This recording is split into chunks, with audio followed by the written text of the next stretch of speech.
जय हिंद students, welcome to study for civil services. So आज है 13 जून 2024 और आज के हम लोग करंट अफेयर्स को डिटेल में कवर करने वाले हैं। अगर आप किसी भी गवर्नमेंट एग्जामिनेशन की तैयारी कर रहे हो, जैसे कि यूपीपीसीएस की तैयारी कर रहे हो, UPSC, BPSC, Uttarakhand PSC, MPPSC, मतलब कोई भी स्टेट पीएससी की आप तैयारी कर रहे हो, तो ये बहुत ही ज्यादा इंपॉर्टेंट करंट अफेयर्स के लेक्चर हैं जिसको आपको सुनना है बहुत ध्यान से एंड तक। क्यों मैं ऐसा बोल रहा हूं? क्योंकि यहां पर हम लोग सभी न्यूज को कवर करते हैं, सभी सोर्सेज से, the Hindu, Indian express, live mint, Rajya Sabha TV, right, और पीआईबी, हर हर जगह से न्यूज को कवर करके आपको प्रोवाइड किया जाता है और प्रीलिम्स और मेंस दोनों पॉइंट ऑफ व्यू से आपकी अंडरस्टैंडिंग क्रिएट की जाती है। और लेक्चर को स्टार्ट करने से पहले मैं आप लोग को बता दूं कि आप हमारे पेड ग्रुप को जो है वो ज्वाइन कर सकते हैं इन दिए गए नंबर पर कांटेक्ट करके। हमारे यहाँ पर prelims, mains interview, mains answer writing, prelims test series सब कुछ अवेलेबल है, ऑप्शनल भी अवेलेबल है। तो आप इन नंबर पर कांटेक्ट करके जो है हमारे पेड कोर्सेज की जो है वो जानकारी ले सकते हैं। काफी अफोर्डेबल में बेस्ट प्रिपरेशन हम लोग करवाते हैं, राइट। और सिलेक्शन अगर आपको चाहिए तो आप जरूर जो है वो हमारी पेड ग्रुप को जो है वो ज्वाइन करें। और इसके अलावा हमारे टेलीग्राम ग्रुप को तो जरूर ज्वाइन कर ही लें, इससे जुड़ी जाए। ओनली करंट अफेयर्स नाम से हमारा टेलीग्राम का ग्रुप है, जहां पर आपको हम लोग अपडेट्स प्रोवाइड कराते हैं लेक्चर्स की, प्लस आपको कुछ फ्री स्टडी मटेरियल भी वहां पर प्रोवाइड किया जाता है। तो आज के काफी सारे टॉपिक्स हैं जिनको एक एक करके हम लोग डिस्कस करने वाले हैं। तो नीट की कंट्रोवर्सी के बारे में तो आप सभी लोग को पता ही होगा, राइट। बहुत बड़ा जो है वो एक कांड हो गया है। नीट में पहली बार ऐसा हुआ है कि लगभग 67 लोगों की फर्स्ट रैंक आई है, पहली बार। इतने सारे लोगों की सिर्फ एक ही रैंक, फर्स्ट रैंक, और इतने सारे लोगों ने 720 में से 720 जो है वो अचीव किया है, राइट। अब देखो घटना क्या है। तो आपको बता दें कि नेशनल टेस्टिंग एजेंसी, राष्ट्रीय परीक्षण एजेंसी जो हम लोग को देखने को मिलती है, इसने अपना रिसेंटली रिजल्ट जो है वो जारी किया था नीट का, यानी कि national eligibility cum entrance test under graduate का, यूजी का। तो नीट यूजी का रिजल्ट आया था। और नीट यूजी जो है वो किस चीज के लिए होता है? तो ये जो भी स्टूडेंट जो है वो मेडिकल की, डेंटल की, आयुष की तैयारी कर रहे हैं, राइट, गवर्नमेंट यानी कि उनको गवर्नमेंट कॉलेजेस चाहिए या प्राइवेट कॉलेजेस चाहिए, तो वो नीट का एग्जाम जो है वो देते हैं। तो ये एक बेसिकली एंट्रेंस एग्जाम होता है गवर्नमेंट कॉलेजेस के लिए और प्राइवेट कॉलेजेस के लिए। अब हुआ ये कि रिजल्ट जब सामने आया तब ये देखने को मिला कि 67 बच्चों को 720 में से 720 प्राप्त हुए, यानी कि फुल मार्क्स जो है वो प्राप्त हुए 67 बच्चों को। चलो ठीक है भाई, हम ऐसा नहीं बोल सकते, मतलब ये बोलना भी गलत है कि ऐसा कैसे हो सकता है। पॉसिबल हो सकता है, बच्चा मेहनत करेगा तो पॉसिबल हो सकता है, बट यहां पर कुछ गड़बड़ी सामने नजर आई। कैसी गड़बड़ी थी, अब मैं आपको वो उस चीजों के बारे में बताता हूं। देखो, पहले तो मैं आपको समझा दूं कि नेशनल टेस्टिंग एजेंसी क्या है, फिर मैं आपको इस पूरे कंट्रोवर्सी के बारे में बताऊंगा कि गड़बड़ घोटाला क्या चल रहा है, इसके बारे में मैं आपको बताऊंगा, राइट। बहुत ध्यान से सुनना। पहले ये फैक्ट जान लो कि एग्जाम में आपसे ये फैक्ट पूछा जा सकता है नेशनल टेस्टिंग एजेंसी के बारे में, राष्ट्रीय परीक्षण एजेंसी के बारे में। तो सबसे पहली चीज तो इंडियन सोसाइटीज रजिस्ट्रेशन एक्ट 1860 के तहत, भारतीय सोसाइटी पंजीकरण अधिनियम 1860 के तहत जो है वो इसको रजिस्टर किया गया था। तो ये पहला फैक्ट आपको ध्यान में रखना है। दूसरा क्वेश्चन बनेगा, एनटीए जो है उसके चेयरपर्सन कौन है, उसका हेड कौन होता है एनटीए का? तो नेशनल टेस्टिंग एजेंसी का हेड जो होता है उसको अपॉइंट किया जाता है ministry of human resource development के द्वारा, एचआरडी मिनिस्ट्री के द्वारा जो है वो उनको अपॉइंट जो है वो किया जाता है, राइट। एक बेसिकली एजुकेशनिस्ट होता है, यानी कि एजुकेशन की फील्ड से जुड़ा हुआ एक काफी प्रख्यात व्यक्ति, पॉपुलर व्यक्ति हम लोग को जो है वो देखने को मिलता है, जिसको एचआरडी मिनिस्ट्री जो है वो अपॉइंट करती है। तो जो हेड होता है उसको कौन अपॉइंट कर रहा है? गवर्नमेंट, यानी कि एचआरडी मिनिस्ट्री। सेकेंड पॉइंट, इसका चीफ एग्जीक्यूटिव ऑफिसर यानी कि सीईओ जो होता है वो डायरेक्टर जनरल हम लोग को जो है वो देखने को मिलता है, जिसको अपॉइंट किया जाता है सरकार के द्वारा ही। इसके बोर्ड ऑफ गवर्नर्स भी हम लोग को जो है वो देखने को मिलते हैं, जो अलग अलग इंस्टीट्यूशन से होते हैं, आते हैं। तो सोचिए, इसमें सरकार ही अपॉइंट कर रही है मेजर प्लेयर्स को। तो अगर इस बॉडी के अंदर कुछ भी कंट्रोवर्सी आ रही तो सीधे उंगलियां जो है उठेंगी किसके ऊपर? सरकार के ऊपर, क्योंकि सरकार ही मेन हेड को जो है वो अपॉइंट कर रही है इस बॉडी के अंदर। बोलो हाँ या ना? यस। तो ये फैक्ट आपसे एग्जाम में प्रीलिम्स में पूछा जा सकता है। इस फैक्ट को जो है वो अच्छे से नोट कर लेना, ध्यान में रखना। अच्छा, मुझे कल एक स्टूडेंट ने जो है वो लिखा था कि सर जो है वो नोट जो है वो कैसे बनाए। तो बहुत सिंपल सी चीज है, जो मैं इंपॉर्टेंट चीज आपको बताता हूँ ना कि ये इंपॉर्टेंट है, वो आप बनाओ। जैसे कि ये एनटी है, नेशनल टेस्टिंग एजेंसी, आपने इतना लिखना है, राइट। फिर आपको क्या लिखना है, किसके तहत इसको रजिस्टर किया गया था। वैसे ये इतना जरूरी नहीं है, बट फिर भी लिख लो तो अच्छा है। Indian society registration act 1860, right. Registered under, सिर्फ जो अंडरलाइन किया मैंने उतना लिख लो, रजिस्टर्ड अंडर ये। सेकेंड पॉइंट, इसका चेयरपर्सन लिखो कि हेड या फिर चेयरपर्सन लिखो, राइट। कि इसका हम लोग को जो है वो देखने को मिलता है कि जो अध्यक्ष जो होता है वो कौन होता है? Ministry of HRD. तो एचआरडी मिनिस्ट्री बस आप लिख दो, एचआरडी मिनिस्ट्री के द्वारा अपॉइंट किया जाता है, अपॉइंटेड बाय एचआरडी मिनिस्ट्री, बस इतना। सीईओ जो होता है डायरेक्टर जनरल होता है, जो कि अगेन अपॉइंट किया जाता है किसके द्वारा? गवर्नमेंट के द्वारा। ये सेकंड पॉइंट। तीसरा पॉइंट इसके अंदर इसके बोर्ड ऑफ गवर्नर्स हम लोग को देखने को मिलते हैं, जो इंस्टीट्यूशंस के ही मेंबर्स होते हैं, राइट? अलग अलग इंस्टीट्यूशंस के मेंबर्स होते हैं, बस। तो इतना आपको क्लियर हो गया। नेक्स्ट पॉइंट, इसका काम क्या होता है? अब लिख दो इस पे फंक्शंस, पॉइंट लिखो। फंक्शंस के अंदर जो है आप लिख दो कि सबसे पहले तो ये टेस्ट कंडक्ट करवाती है, ये देखती है कि कोई भी ऐसा स्कूल या एजुकेशनल इंस्टीट्यूशन जहां पर प्रॉपर ऑनलाइन एग्जामिनेशन कंडक्ट किया जाता है उसको ये सेलेक्ट करती है, पहला पॉइंट। दूसरा, क्वेश्चन बैंक जो है ये क्रिएट करवाती है। तीसरा, इंटरनेशनल ऑर्गेनाइजेशन के साथ ये कोलैबोरेट करती है जिससे कि और भी टेस्ट कंडक्ट करने की बेस्ट टू बेस्ट प्रैक्टिसेस जो है वो उसको मिल सके। बात समझ में आई? तो ये तीनों चीजें, तो ये तीन चीज जो है वो आप लिख दो बस फंक्शन के अंदर, और कुछ नहीं है इसके अंदर। अब मेरा आप लोग से एक क्वेश्चन है, इस बॉडी का नाम है नेशनल टेस्टिंग एजेंसी, ठीक है? क्वेश्चन ये है, क्या ये नेशनल लेवल पर ही एग्जाम कंडक्ट करती है क्या, या स्टेट लेवल पर भी कर सकती है? बताओ नीचे कमेंट बॉक्स पर इसका आंसर क्या होगा। क्या ये सिर्फ नेशनल लेवल के ही एग्जामिनेशन कंडक्ट करेगी, स्टेट लेवल के नहीं करेगी क्या? बताओ। वीडियो पॉज करो, नीचे कमेंट बॉक्स में पहले आंसर लिख कर बताओ, दिमाग लगाओ अपना। देखो यही आपके साथ गेम खेला जाएगा। है नेशनल टेस्टिंग एजेंसी, बट ये क्या करती है? स्टेट यानी कि डिपार्टमेंट्स के या मिनिस्ट्री के कहने पर स्टेट गवर्नमेंट के भी एग्जामिनेशन को कंडक्ट करवा सकती है। तो ये फैक्ट आप ध्यान में रखेंगे। ये सिर्फ ना ही नेशनल लेवल के एग्जामिनेशन बल्कि स्टेट लेवल के भी एग्जामिनेशन कंडक्ट करवा सकती है अगर इसको सरकार बोले तो ये फैक्ट आपको थोड़ा सा ध्यान में रखना है, ठीक है? अब आगे की बात करें, एक हम लोग को नेशनल मेडिकल कमीशन भी देखने को मिलता है, इससे रिलेटेड भी क्वेश्चन पूछे जा सकता है। अब नीट के कंट्रोवर्सी आई है तो एनएमसी से रिलेटेड भी क्वेश्चन जो है वो आ सकता है, राष्ट्रीय चिकित्सा आयोग से रिलेटेड। तो ये राष्ट्रीय चिकित्सा आयोग क्या है? तो ये टॉप लेवल, एपेक्स लेवल की रेगुलेटरी बॉडी हम लोग को जो है वो देखने को मिलती है। शीर्ष नियामक संस्था एक हम लोग को देखने को मिलती है। किसकी बॉडी है? मेडिकल एजुकेशन के लिए, राइट? और इसको स्टैब्लिश किया गया था 2020 में एक कानून के तहत, जिस कानून का नाम है नेशनल मेडिकल कमीशन एक्ट 2019। और इस कानून ने रिप्लेस किया था मेडिकल काउंसिल ऑफ इंडिया को। पहले मेडिकल काउंसिल ऑफ इंडिया हुआ करती थी, अब उसको जो है वो हटा दिया गया है। उसकी जगह पर हम लोग को जो है वो ये देखने को मिल रही है एनएमसी, नेशनल मेडिकल कमीशन। तो ये फैक्ट आप जो है वो थोड़ा सा ध्यान में रखेंगे। अब इसके अलावा ये उतना इंपॉर्टेंट नहीं है इसका स्ट्रक्चर वगैरह ध्यान में रखना, बट फिर भी अगर लिखना चाहो तो लिख सकते हो। 4 ऑटोनॉमस बोर्ड्स इसके हम लोग को देखने को मिलते हैं। एक under graduate medical education board, एक पोस्ट ग्रेजुएट लेवल का होता है मेडिकल एजुकेशन बोर्ड, एक मेडिकल असेसमेंट और रेटिंग बोर्ड होता है, और चौथा एथिक्स और मेडिकल रजिस्ट्रेशन बोर्ड होता है। अब इन 4 बोर्ड का काम क्या होता है? बहुत सिंपल है, इनके नाम से ही समझ में आ रहा है। एक बोर्ड जो है वो किस पर काम कर रहा है? अंडर ग्रेजुएट एजुकेशन पर काम कर रहा है, यूजी पर, कॉलेज लेवल पर, यानी कि ग्रेजुएशन लेवल तक के। एक जो है पोस्ट ग्रेजुएशन पीजी पर जो है वो काम कर रहा है। एक जो है वो किस पर काम कर रहा है? मेडिकल असेसमेंट और रेटिंग बोर्ड, मतलब जितने भी मेडिकल इंस्टीट्यूशन है उनको रेटिंग दे रहा है, उनका आकलन कर रहा है कि ये सही तरीके से पढ़ा रहे हैं करिकुलम के अकॉर्डिंग की नहीं। बात समझ में आ रही है?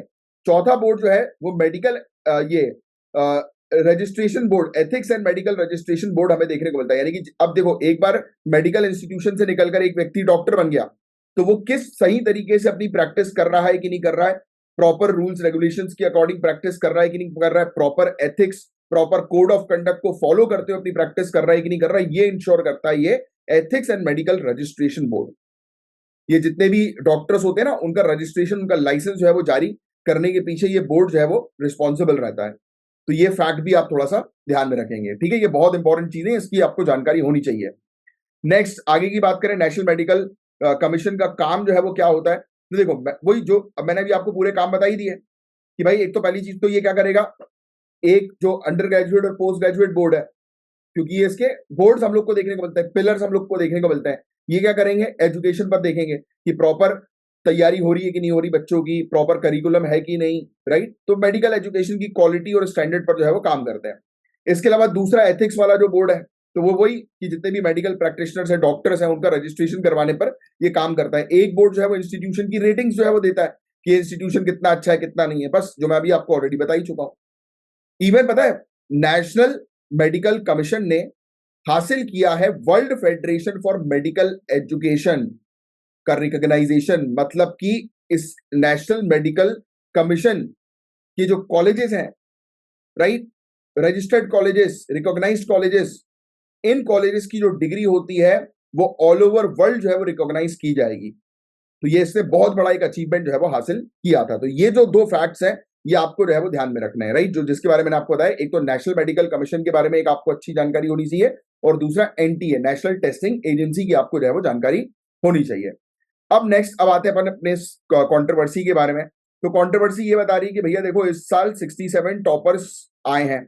अब देखो यार, 67 लोगों को फर्स्ट रैंक आई है तो आ सकती है भाई, बच्चा मेहनत करेगा तो आ सकती है। ये आप थोड़ा सा पॉजिटिव माइंडसेट से जो है वो चीजों को देखो। आप एक आने वाले समय के अधिकारी बनने वाले हो, हर एक चीज को जो है वो शक की निगाहों से नहीं देखनी है, आपको मोटिवेटेड भी रहना है। ये सब चीजें आपके पर्सनालिटी टेस्ट यानी कि इंटरव्यू में काम आएगी। यहाँ पे जो पॉइंट लिखा है ना, इस पॉइंट को कंट्रोवर्सी में लिखते हुए भी आप लिख सकते हो, बट आप ये चीज भी मेंशन कर सकते हो कि अगर बच्चा मेहनत कर रहा है तो क्यों नहीं आएगी भाई, ठीक है। अब बट यहाँ पर प्रॉब्लम कहां पर है वो मैं आपको बताऊंगा। पहली चीज तो हम लोग को जो है ये देखने को मिल रही है कि ऑल इंडिया रैंक, अभी देखो ये कंट्रोवर्सी है, अभी तक ये नहीं हुआ है कि इसने घोटाला किया है, ठीक है, ये प्रूफ नहीं हुआ है, अभी तक इन्वेस्टिगेशन चल रही है। और नेशनल टेस्टिंग एजेंसी जो है वो प्रॉपर तरीके से कॉपरेट कर रही है इन्वेस्टिगेटिंग एजेंसीज के साथ, हर एक डिटेल्स अपनी शेयर जो है वो कर रही है। तो जब तक अपना कोर्ट फैसला नहीं सुनाती, राइट, तब तक आप जो है वो कोई नहीं होते डिसीजन लेने वाले, या कोई भी नहीं होता कोई डिसीजन लेने वाला। आप आने वाले समय के ब्यूरोक्रेट्स हैं, अधिकारी हैं, IAS IPS officer, SDM DSP की पोजीशन आपको जो है वो मिलेगी आने वाले समय में, क्योंकि आप इसी एग्जामिनेशन की तैयारी कर रहे हैं। तो एक बात मेरी कान खोल के सुन लो, जजमेंट देने वाले आप नहीं हो, जजमेंट देने वाला कौन है? Court, judiciary. जुडिशरी, न्यायालय, ये जजमेंट देती है, आप जजमेंट नहीं दोगे। आप अगर आईपीएस हो तो आपका काम होगा कि जो मुजरिम है उससे रिलेटेड इन्वेस्टिगेशन करना और इन्वेस्टिगेटिंग रिपोर्ट जो है वो कोर्ट तक पहुंचवाना। तो ये आपका मेन काम होगा। फिर कोर्ट डिसाइड करे क्या सही है क्या नहीं है। तो आपने शक के बिहाफ पे ये चीज मेंशन कर दी कि 67 टॉपर्स आए हैं। अब कोर्ट अगर बोल दे कि भाई बच्चे ने मेहनत करी, उसने टॉप किया, तो क्या गलत है? क्या मैं गलत बोल रहा हूं यहां पर? बताओ। लोगों ने हवा बना दिया 67 टॉपर, 67 टॉपर्स। आप खुद ब खुद सोचो, आप मेहनत कर रहे हो, आईएएस की तैयारी कर रहे हो, और आईएएस में भी, यूपीएससी के अंदर भी हम देखेंगे अगर सेम रैंक आने लगी लोगों की, क्योंकि वो एक जैसी मेहनत कर रहा है, बट यूपीएससी सेम रैंक देती नहीं है, राइट। सेम नंबर पर भी रैंक ऊपर नीचे जो है वो हो जाती है, राइट। तो ये वाली चीज भी नजर आती है कई बार सिविल सर्विसेज के अंदर। एनीवेज, बट मैं आपको बता रहा हूं, आपने अगर मेहनत करी है तो ऑब्वियसली यार आप क्यों अचीव नहीं कर सकते? फुल में से फुल कर सकते हो ना। तो किया होगा, बच्चे ने अच्छी पढ़ाई करी होगी, अच्छी तैयारी करवाई होगी। तो इसलिए अपने माइंडसेट को नैरो मत बनाओ। ये सीखने वाली चीज जो मैं आपको बता रहा हूं, ये आपको हेल्प करेगी आपके मेंस में और आपके पर्सनालिटी टेस्ट यानी कि इंटरव्यू में जब आपसे पूछेंगे ना, और उस समय अगर आपने ये बिल्कुल ये थोप दिया कि अरे 67 टॉपर, सामने से रिप्लाई आएगा जो मैं बता रहा हूं, बोलेंगे वो सामने से कि अच्छा 67 टॉपर्स हो नहीं सकते क्या? मतलब आपको अपनी देश के एजुकेशन सिस्टम में, देश के बच्चों में, देश के युवाओं में भरोसा नहीं है क्या कि वो मेहनत करके अचीव कर सकते हैं? वहां आपकी बोलती बंद हो जाएगी। तो जो माइंडसेट मैं आपका क्रिएट करूंगा ना मेरे लेक्चर्स के दौरान, गारंटीड वो कोई और क्रिएट नहीं कर सकता। और जब आप हमारे जनरल स्टडीज बैच को ज्वाइन करोगे तो और मजा आ जाएगा आपको। तो आप हमारे जनरलिस्ट, सीरियसली अगर आप तैयारी कर रहे हो सिविल सर्विसेज की, तो जीएस के बैच को तो जरूर ज्वाइन करो। प्रॉपर गाइडेंस जो है वो आपको मिलेगा और प्रॉपर तरीके से हम आपकी तैयारी जो है वो करवाते हैं। नेक्स्ट, आगे की जो है वो चर्चा करें। तो अब देखो, आप यहां पर क्या बताया हुआ है कि 2019, 20, 21, 22 में एक एक तीन एक टॉपर्स हम लोग को टॉप 1 रैंक पे देखने को मिले, बट इस साल जो है वो बहुत ज्यादा हो गए। तो ठीक है, तैयारी करी होगी, अपन इसको शक की निगाहों से क्यों देखें। अब प्रॉब्लम कुछ जगहों पर थी, जैसे कि जब पूछा गया एनटीए से कि भैया ऐसा क्यों हुआ, राइट। और इवन एक और कहानी सामने आई, 67 टॉपर्स में से 44 टॉपर्स ने बेसिक फिजिक्स के क्वेश्चन को गलत कर दिया, बट फिर भी उनको ग्रेस मार्क्स मिले। और जब एनटीए से पूछा तो एनटीए ने बोला कि भैया 12th क्लास की एनसीईआरटी का ओल्ड वर्जन के अंदर ये मिस्टेक थी, तो इसलिए हमने ग्रेस मार्क जो है वो दे दिया, क्योंकि एनसीईआरटी की बुक में ये मिस्टेक थी तो इसलिए ग्रेस मार्क मिल गया, राइट।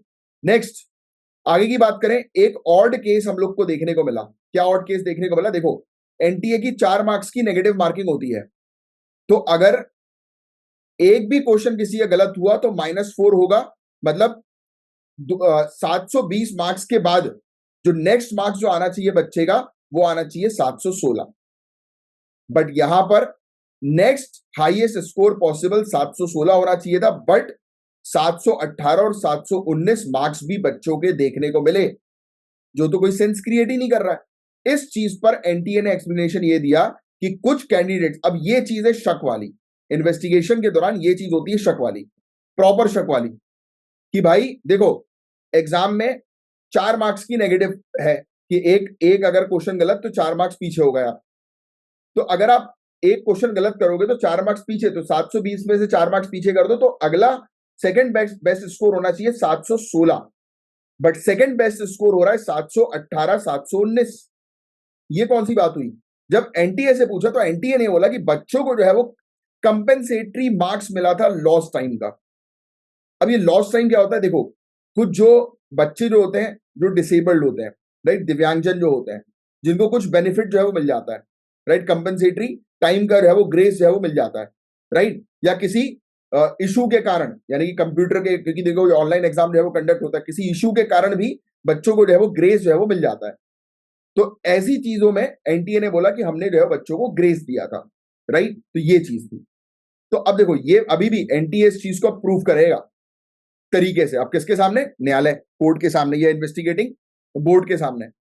आगे की बात करें, देखो मैंने आपको यहां पर बताया जैसे student with disability might be given compensatory time to complete the exam, तो उनको कंपनसेटरी टाइम जो है वो दिया जाता है, और जब नहीं मिलता कंपनसेटरी टाइम तो उनको मार्क्स जो है वो दे दिए जाते हैं। तो इनने बोला कि हमने कंपनसेटरी मार्क्स दिया था लॉस ऑफ टाइम का। अब ये भी कहानी आई, एक आरोप लगे कि भाई पुणे के अंदर पेपर लीक, सॉरी पटना के अंदर जो है वो पेपर लीक हो गया था, बट इस चीज को एनटीए ने मना कर दिया। एनटीए ने बोला कि नहीं भाई ऐसा कुछ नहीं हुआ था, पेपर पेपर लीक की जो चीज है वो अफवाह है। फिर नेक्स्ट हम लोग को देखने को मिला कि इनने बोला, एक और आरोप लगा दिया कि भाई एग्जामिनेशन का रिजल्ट जो है वो जल्दी डिक्लेयर हो गया। अरे ये कोई आरोप है? जल्दी कॉपी चेक हो गई तो जल्दी रिजल्ट डिक्लेयर हो गया, उसमें क्या है? बात वही है ना। देखो हर चीज को आप आरोप की नजर से मत देखो, कुछ चीजें ऐसी होती है कि थोड़ा सा रिलैक्स करो उसको, तभी तो आप एक अधिकारी बनोगे। चीजों को तरीके से, विजन आपका एक क्लियर होना चाहिए कि हाँ जिस चीज में डाउट लग रहा है उसी चीज को उठाओ, फालतू की चीज उठा दोगे तो बेवकूफी लगेगी। नेक्स्ट, हाई कट ऑफ के ऊपर क्वेश्चन जो है वो आया कि भाई हाई कट ऑफ जो है वो क्यों इस बार जो है वो देखने को मिला। तो उन्होंने बोला कि पिछले साल और अब कट ऑफ जो है वो क्यों होता है, क्योंकि अगर ज्यादा बच्चे एक जैसे यानी कि ज्यादा मार्क्स स्कोर कर रहे हैं तो कट ऑफ जो है बढ़ जाता है, तो बच्चों ने अच्छी तैयारी करी इसलिए कट ऑफ जो है वो हाई हो गया। चलो वो भी एक मैटर ऑफ क्वेश्चन जो है वो नहीं है। फिर अच्छा यहां पर ये चीज तो खत्म हो गई, यहां पर ये आर्टिकल, बट मेरी तरफ से ये आर्टिकल खत्म नहीं हुआ, क्योंकि मैं आपको कुछ एक्स्ट्रा इन्फॉर्मेशन भी देता हूं हर बार। तो एक्स्ट्रा इन्फॉर्मेशन ये है कि वो मैं आपको दिखाता हूं, चलो वेबसाइट पे ये स्क्रीन आपको दिख रही होगी। तो ये टाइम्स ऑफ इंडिया का है आर्टिकल, ये मैंने इस पे ओपन करके रखा हुआ है आप लोगों के लिए। ये देखो इस पे देख लो आप, डेक्कन हेराल्ड का आर्टिकल ये है। इसमें मैं आपको एक फोटो दिखाना चाह रहा हूं, ये देखो आप, यहां पर आप देखोगे एक सीरीज, मैं और थोड़ा जूम कर दूं, ये ब्लर दिख रहा है अभी, बट आप शायद देख पाओ तो अच्छे से देख लो। सीरीज देख रहे हो? 23070100168, 23070101333, 2307010। तो ये जो डिजिट आपको दिखाई दे रही है 2307010, तो ये डिजिट जो है ये सेंटर की बता रही है, यानी कि एक ही सेंटर से इतने सारे टॉपर्स वो भी सीरियल वाइज नजर आए, तो हो सकता है कि उस सेंटर के अंदर चीटिंग हुई हो। क्वाइट पॉसिबल हम एनटीए के ऊपर शक कर रहे हैं और घोटाला सेंटर में हुआ हो सकता है कि नहीं बोलो? हमने एनटीए के ऊपर जो है वो आरोप लगा दिए कि भाई ऐसा कर रहे हो, तुम ऐसा कर रहे हो, वैसा कर रहे हो। ये पूरे सेंटर को रिफ्लेक्ट करेंगे कि सेंटर में कौन से बच्चे बैठे हैं। तो क्या सेंटर घोटाला नहीं कर सकता है? इसकी बात तो उठा नहीं रहा कोई, बहुत कम लोग इसकी बात जो है वो उठा रहे हैं। तो मैं जब आपके एनालिसिस करता हूं तो ये ओवरऑल चीजों को उठाकर आपको दे देता हूं, जिससे कि जब आप फिर आगे चल के बहस करें या मेंस के एग्जामिनेशन में लिखें तब आप एक क्लैरिटी के साथ लिखें। यही डिफरेंस है हमारे लेक्चर में, और इस तरीके से आपकी तैयारी जो है वो करवाई जाती है। तो आई होप कि वाला टॉपिक अब आपको क्रिस्टल क्लियर समझ में आ गया होगा। बाकी मेन फोकस जो है वो रखो कि एनटीए क्या होता है, उसके ऊपर कंट्रोवर्सी तो चलती रहेगी, आपको बस कंट्रोवर्सी का आइडिया होना चाहिए। इन सब चीजों से रिलेटेड क्वेश्चन ही बनेंगे, कोई यूपीएससी या स्टेट पीएससी आपसे पूछेगी नहीं कि कितने बच्चों की जो है वो सेम स्कोर आया था और ये फालतू चीजें, ये सब चीजें पूछी नहीं आती, ये न्यूज के पर्सपेक्टिव से होती है। पर्सनालिटी टेस्ट में हालांकि डिस्कशन में पूछ लेते हैं, बट आपको आइडिया होना चाहिए हर एक चीज का। आपसे पूछेंगे ये एनटीए के बारे में, नेशनल टेस्टिंग एजेंसी के बारे में बता दो आप, मेडिकल काउंसिल ऑफ इंडिया, और सॉरी जो खत्म हुई है उसके एवज में हम लोग को जो है वो देखने को मिल रहा है नेशनल मेडिकल कमीशन आई है, उसके बारे में आप बताओ। तो ये टॉपिक्स आपको पढ़ना है एग्जामिनेशन के लिए, ये टॉपिक्स इंपॉर्टेंट है, इनसे बनेंगे क्वेश्चन। मेंस के अंदर जो है वो क्वेश्चन बनेगा कि आज की डेट में इस प्रकार की कंट्रोवर्सी एक सामने आई है, उस पर आप विचार करिए। तो उस पर मैंने आपको ऑलरेडी पूरी टिप्पणी दे दी है, राइट, कि अंटिल अनलेस की कोर्ट जो है वो नई डिसीजन दे दे, आप कोई नहीं होते, या मैं कोई नहीं होता डिसीजन लेने के लिए कि भाई ये सही है ये गलत। क्लियर? अब देखो ये टॉपिक जो आया है वो एमपी लैड स्कीम से रिलेटेड ये टॉपिक आया है, तो इस टॉपिक को हम लोग कवर करेंगे। इसमें दो चीजें देखने वाले हैं, एक सेंट्रल इंफॉर्मेशन कमीशन के बारे में और एक एमपी लैड स्कीम के बारे में। एमपी लैड स्कीम यानी कि संसद सदस्य स्थानीय क्षेत्र विकास योजना, यानी कि member of parliament local area development scheme. तो ये पता है एमपी लैड से रिलेटेड एक बार यूपीएससी ने प्रीलिम्स में क्वेश्चन जो है वो पूछा था। तो एमपी लैड स्कीम के बारे में आपको बताता हूं सबसे पहले तो एमपी लाइट यानी कि मेंबर ऑफ पार्लियामेंट, देखो क्या होता है, मेंबर ऑफ पार्लियामेंट जो है वो क्या करते हैं, अपनी खुद की कॉन्स्टिट्यूएंसी में, यानी कि अपने खुद के जहां से वो चुने गए हैं निर्वाचित क्षेत्र जो उनका हम लोग को देखने को मिलता है, वहां पर उनको हर साल जो है वो 5 करोड़ रुपए दिए जाते हैं उस क्षेत्र को डेवलप करने के लिए।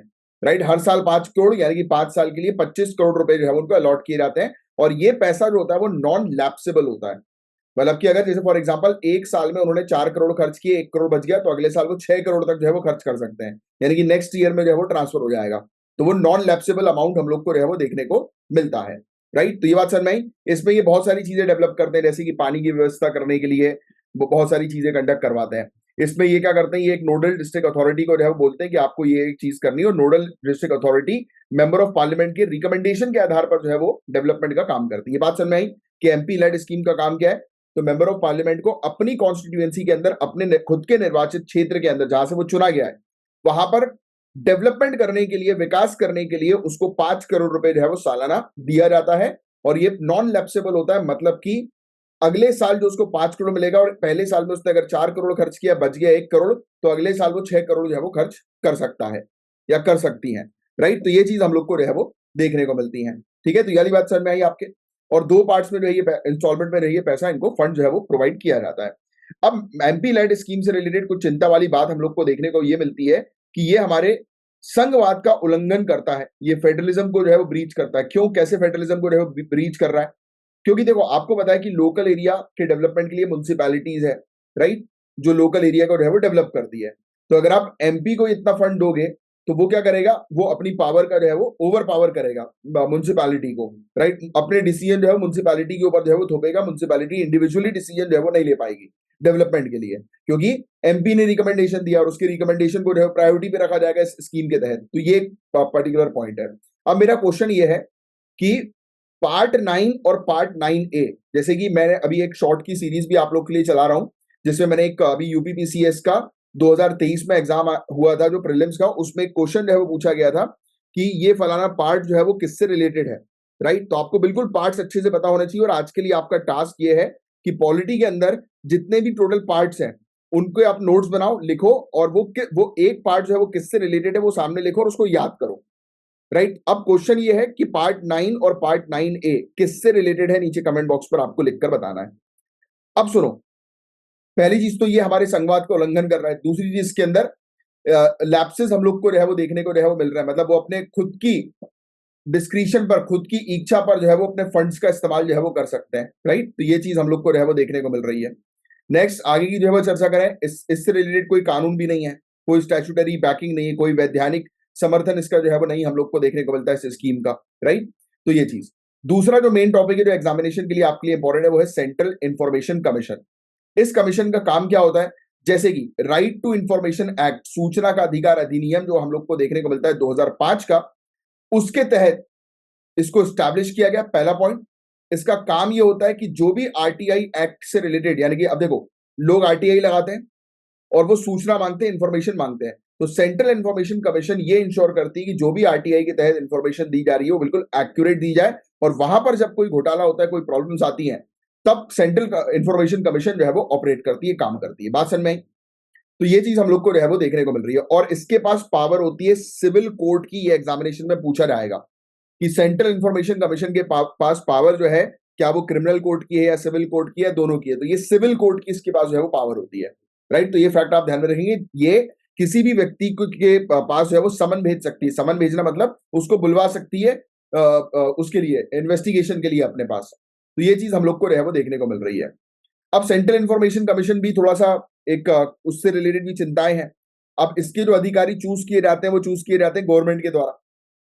अब गवर्नमेंट ही, मतलब इस पोजीशन पर, अब देखो लोग जो है वो आरटीआई लगाते हैं गवर्नमेंट से रिलेटेड जानकारी निकालने के लिए कि भाई गवर्नमेंट सही काम कर रही है कि नहीं कर रही, उससे रिलेटेड आरटीआई लगाते हैं। अब जब गवर्नमेंट का ही बंदा जो है वो बैठा हुआ है, गवर्नमेंट के द्वारा ये अपॉइंट किया हुआ बंदा बैठा हुआ है सीआईसी में, तो वो हेरा फेरी तो वो खुद भी कर सकता है, राइट, गवर्नमेंट के कहने पर। तो ये एक बड़ी चिंता वाली बात इसके अंदर हम लोग को देखने को मिलती है, और इनका 5 साल का टेन्योर फिक्स किया गया था। बट हुआ ये कि एक आरटीआई का अमेंडमेंट किया पार्लियामेंट ने, और इसके टर्म को जो है वो भी चेंज कर दिया कि अब गवर्नमेंट डिसाइड करेगी कि ये कितने सालों तक जो है वो रहेगा चीफ इंफॉर्मेशन कमिश्नर या इंफॉर्मेशन कमिश्नर। तो ये चीज हम लोग को देखने को मिलती है। और अब ये लोग जो होते हैं चीफ इंफॉर्मेशन कमिश्नर और इंफॉर्मेशन कमिश्नर, इनके पास फंडिंग, यानी कि इस कमीशन के पास पूरी फंडिंग जो है वो, पूरा बजट जो है वो पार्लियामेंट के थ्रू आता है। तो ऑब्वियस सी बात है कि ये गवर्नमेंट के ऊपर ही डिपेंडेंट हम लोग को जो है वो देखने को मिलता है। तो ये सब चीजें हम लोग को जो है वो देखने को मिलती हैं। तो कुछ प्रपोजल्स भी हैं कि भाई किस प्रकार से सेंट्रल इंफॉर्मेशन कमीशन को जो है वो हम लोग सुधारें, बेटर करें। तो पहली चीज तो भाई देखो, ये कमिटी जो है उसका सिलेक्शन बोर्ड जो होना चाहिए वो इंडिपेंडेंट होना चाहिए, कि भाई इसके अंदर चीफ जस्टिस ऑफ इंडिया को भी इंक्लूड करो, सिर्फ गवर्नमेंट नहीं होनी चाहिए, राइट। तो ये चीज है, इनको फाइनेंशियल ऑटोनॉमी जो है वो दो, राइट, कि मतलब जैसे कि सैलरी वगैरह के लिए या इनकी फंडिंग वगैरह के लिए इनको जो है वो डिपेंडेंट ना रहना पड़े। और फिर इसके अलावा इनको इन्फोर्समेंट पावर इनकी बढ़ाई जाए कि भाई ये सही तरीके से ऑपरेट जो है वो कर सके बिना किसी के डर के। बस यही चीज थी इसके अंदर, ये दो टॉपिक आपको समझने थे, member of parliament local area development scheme के बारे में और एक सीआईसी के बारे में। तो ये दोनों चीज मैंने आपको समझा दी। अब न्यूज की तरफ आगे बढ़ते हैं। न्यूज में कुछ भी नहीं था। न्यूज में एक्चुअली में हुआ ये था कि अभी एक केस जो है वो सामने आया कोर्ट के पास, सेंट्रल इंफॉर्मेशन कमीशन से रिलेटेड। यहाँ पर हम लोग को देखने को मिला कि कोर्ट ने जो है, दिल्ली हाई कोर्ट ने जो है वो रिसेंटली सेंट्रल इंफॉर्मेशन कमीशन जो है उनको ये कहा है कि भाई आपका क्षेत्र अधिकार नहीं है कि आप किसी प्रकार से मेंबर ऑफ पार्लियामेंट कितना फंड यूज कर रही है नहीं कर रही है उस पर क्वेश्चन करो या उस पर जानकारी उनसे जो है बोलो। ये उनका इंडिविजुअल मामला है अपनी कॉन्स्टिट्यूएंसी को डेवलप करने का, तो उन पर छोड़ो ये आप। तो ये कोर्ट ने ये चीज बोली। बट प्रॉब्लम बताओ कहां पर है। सीआईसी ने ये बोला कि member of parliament local area development scheme के अंदर सबसे बड़ा घोटाला ये कि एक नॉन लैप्सेबल स्कीम है। इसमें हर साल जो 5 करोड़ रुपए दिया जा रहा है वो नॉन लैप्सेबल है। तो कई बार ये देखा गया है कि आखिरी साल तक ज्यादा पैसा जो है वो बचा कर रखते हैं, क्योंकि इलेक्शन टाइम पीरियड है, 5वां साल मतलब इलेक्शन वाला साल। तो ये थोड़ा थोड़ा पैसा जो है वो 4 साल में खर्च करते हैं, 5वें साल में दिखा देते हैं कि हमने पूरा पैसा खर्च कर दिया। क्योंकि देखो, जो पास्ट में रहता है वही यादगार होता है। तो ये आखिरी साल में जोर जोर के जो है वो बिल्कुल डेवलपमेंट करना शुरू कर देते हैं, जिससे कि पब्लिक का कॉन्फिडेंस इनके ऊपर जो है वो गेन हो जाए। तो भाई ऐसे तो इनको इक्वली हर साल 5 करोड़ रुपए खर्च करने चाहिए, बट ये स्टार्टिंग में जो है धीरे धीरे थोड़ा थोड़ा खर्च करता है, आखिरी में दम लगा के खर्च कर देते हैं कि एकदम से रोड वोड बनना शुरू हो गई, पूरे डेवलपमेंट प्रोजेक्ट शुरू हो गए। आप देखते हैं ना, चुनाव से पहले अचानक से डेवलपमेंट कितना जोरों शोरों से होने लगता है। तो इसलिए सीआईसी ने बोला कि भाई ये जो हरकतें हो रही हैं ये तो पब्लिक को जो है इन्फ्लुएंस करने के लिए हो रही है। इस फंड का जो है आप गलत इस्तेमाल कर रहे हो, इक्विटेबल तरीके से, इक्वल तरीके से जो है इस फंड का इस्तेमाल जो है वो नहीं कर रहे आप हर साल, राइट। तो ये चीज हम लोग को एक जो है वो देखने को मिली। एनीवेज, तो ये थोड़ा सा फैक्ट है जो आप ध्यान में रखिएगा, जो न्यूज में आया था। अब आगे बढ़ते हैं। तो अब बात करेंगे हम लोग ए यूके यूएस के बारे में। तो देखो, कल का मेंस का क्वेश्चन मैंने आपको जो है वो दिया था ए यूके यूएस के बारे में लिखने के लिए। तो आई होप कि आपने जो है वो कल का मेंस का क्वेश्चन जो है वो लिखा होगा। और यार मेंस के क्वेश्चन को लिखना जो है वो शुरू करो। उसका रीजन मैं आपको बता रहा हूँ कि मेंस के क्वेश्चन को अगर आप अटेम्प्ट नहीं करोगे, आज से प्रैक्टिस करना शुरू नहीं करोगे, तो मेंस वाले समय पर आपको बहुत प्रॉब्लम आएगी और मेंस नहीं निकलेगा। अब मेरी बात बहुत ध्यान सुनो। ए यूके यूएस यानी कि ऑस्ट्रेलिया, यूके और यूनाइटेड स्टेट्स, करेक्ट। ये 3 कंट्रीज का एक ग्रुप हम लोग को, रीजनल ग्रुप हम लोग को देखने को मिल रहा है जो अपने कॉमन इंटरेस्ट पर काम करता है। और क्वाड एक हम लोग को देखने को मिलता है, क्वाड्रिलेटरल सिक्योरिटी डायलॉग। क्वाड के अंदर कौन सी कंट्रीज आती हैं? इंडिया, ऑस्ट्रेलिया, जापान और यूनाइटेड स्टेट्स। तो ये भी एक कॉमन इंटरेस्ट पर काम कर रहे हैं। ये सब रीजनल, आप कह सकते हो गैंग्स बन गई हैं, राइट। छोटी छोटी कंट्रीज के ग्रुप बन गए जो कॉमन इंटरेस्ट पर जो है वो काम कर रहे हैं। और इन लोग के कॉमन इंटरेस्ट बेसिकली आज की डेट में यही है, जहां पर यूएसए इन्वॉल्व है वो चाइना को काउंटर करने पर है, राइट। वो नहीं चाह रहा कि चाइना जो है वो बिल्कुल एकदम आगे जो है वो निकल जाए, तो उसको थोड़ा सा परेशानी हो रही है चाइना के बेल्ट एंड रोड इनिशिएटिव से। ये यही एक इनिशिएटिव है जो जिसने अभी कमजोर करके रखा हुआ है यूनाइटेड स्टेट्स को बहुत बुरी तरह से, राइट। और चाइना भी हरकती है, चाइना इन सब जो कंट्रीज है उनको परेशान करती है, जैसे जापान हो गई, ऑस्ट्रेलिया हो गई। मैंने अभी कल के लेक्चर में भी आपको बताया था, कल या परसों के लेक्चर में, कि ये हरकत क्या करते हैं। फिलीपींस का लेक्चर जब हम डिस्कस कर रहे थे, तो ये हरकत क्या करता है चाइना, ये अपनी नेवल शिप को, नेवल वॉरशिप को लेकर आएगा ऑस्ट्रेलिया के पास और नजदीक में लाकर गोल घुमा के चले जाएगा, यानी कि ऑस्ट्रेलिया को का बीपी बढ़ा देता है, टेंशन क्रिएट कर देता है। तो ऐसी हरकत ये करता रहता है बहुत ज्यादा। तो इसको सबक सिखाने के लिए सब कंट्रीज जो है वो एक साथ जो है वो आ गई, और हम भी नहीं चाहते कि चाइना जो है वो यहाँ पर रूल जो है वो करे, पावरफुल जो है वो हो जाए, क्योंकि चाइना की एक्सपेंशन नीति होती है। चाइना जो है वो हर चीज पर कब्जा करने की सोचता है, जैसे साउथ चाइना सी पर कब्जा करने की उसने सोची, हमारे नॉर्थ ईस्ट इंडिया पर पूरा उसकी नजर रहती है कब्जा करने के लिए। तो ऐसी तो उसकी पॉलिसी एक्सपेंशनिस्ट पॉलिसी है, ये चाहता है कि मैं कब्जा कर लूं, लुटेरा है साला, क्या बोले हम। तो एनीवेज, तो ये चीज थी। तो कोऑर्डिनेटर सिक्योरिटी डायलॉग में 4 कंट्रीज आती हैं। अब कौन सी 4 कंट्री देखो यहाँ पे लिखा नहीं है, बट मैंने आपको बताया था अभी। देखते हैं किसका फोकस्ड है। फोकस के साथ तैयारी करोगे तभी मजा आएगा, वरना नहीं आएगा। पता लगे सिर्फ सुन रहे हो मेरा लेक्चर और साइड में व्हाट्सएप भी चला रहे हो, ये भी कर रहे हो वो भी कर रहे हो, तो फिर हट जाओ, निकल जाओ यहाँ से। कोई जरूरत नहीं पढ़ने की, क्योंकि पढ़ो वही जो सीरियसली एग्जाम क्रैक करने के लिए पढ़ना चाहता है, क्योंकि एग्जामिनेशन के पॉइंट ऑफ व्यू से अंडरस्टैंडिंग क्रिएट करते हैं हम। तो कौन सी 4 कंट्री कमेंट बॉक्स में लिखकर बताओ। अब यही 4 कंट्री मालाबार एक्सरसाइज में भी हम लोग को देखने को मिलती हैं। यस, तो ये क्या है, ये चाइना को काउंटर करना है। वैसे यूनाइटेड स्टेट्स ने सितंबर 2021 में सक्सेसफुली एक ग्रुप बना लिया, ऑस्ट्रेलिया यूके यूएसए का, ए यूके यूएस नाम से ग्रुप बन गया। राइट, अब ए यूके यूएस के बारे में हम बात करें तो इनका 2 पिलर्स हम लोग को देखने को मिल रहा है आज की डेट में। यूनाइटेड स्टेट्स ऑस्ट्रेलिया पर पूरी फंडिंग कर रहा है, क्योंकि ऑस्ट्रेलिया, अब यूके तो यूरोप में बैठा हुआ है, ठीक है, ऑस्ट्रेलिया बिल्कुल चाइना के नजदीक है। तो यूनाइटेड स्टेट्स ऑस्ट्रेलिया की कंधे पर बंदूक रख के जो है वो चाइना पे मारेगा। कैसे मारेगा, तो अब यूनाइटेड स्टेट्स जो है वो ऑस्ट्रेलिया को न्यूक्लियर सबमरीन जो है वो प्रोवाइड कराएगा। ये इसने जो है वो अभी रिसेंटली बोल दिया। तो Australia conventionally armed nuclear powered submarine इसको प्रोवाइड कराने वाला है ऑस्ट्रेलिया को। तो पहला पिलर इसका ये है कि ये न्यूक्लियर सबमरीन प्रोपल्जन टेक्नोलॉजी जो है वो ट्रांसफर करेगा ऑस्ट्रेलिया को। दूसरे पिलर के अंदर हम लोग को देखने को मिल रहा है 8 मिलिट्री और हाई टेक्नोलॉजी डोमेन्स पर जो है ये ऑस्ट्रेलिया की हेल्प करेगा, जैसे आर्टिफिशियल इंटेलिजेंस में, क्वांटम टेक्नोलॉजीज में, राइट, इनोवेशन में, इंफॉर्मेशन शेयरिंग में, साइबर सिक्योरिटी में, राइट, अंडर सी टेक्नोलॉजीज में, या अंडर सी के जो भी प्रोडक्ट्स वगैरह जो है वो बनते हैं उनमें, फिर हाइपरसोनिक और काउंटर हाइपरसोनिक टेक्नोलॉजीज में, इलेक्ट्रॉनिक वॉरफेयर में, राइट, आजकल चल रहा है इलेक्ट्रॉनिक वॉरफेयर काफी सारे। तो ये पूरी फैसिलिटी जो है वो ऑस्ट्रेलिया का प्रोवाइड कराएगा। और एक और चीज मैं आपको बताऊं, P8 पॉजिडॉन सोनो बायस, ये गाइज एक बेसिकली एयरक्राफ्ट है बोइंग का। इस एयरक्राफ्ट का काम होता है सोनार सिग्नल्स प्रोवाइड कराना। सोनार सिग्नल्स मतलब सोनार सिग्नल्स के थ्रू इंफॉर्मेशन देना, राइट, चुपचाप खुफिया तरीके से इंफॉर्मेशन कंट्रीज को प्रोवाइड कराना।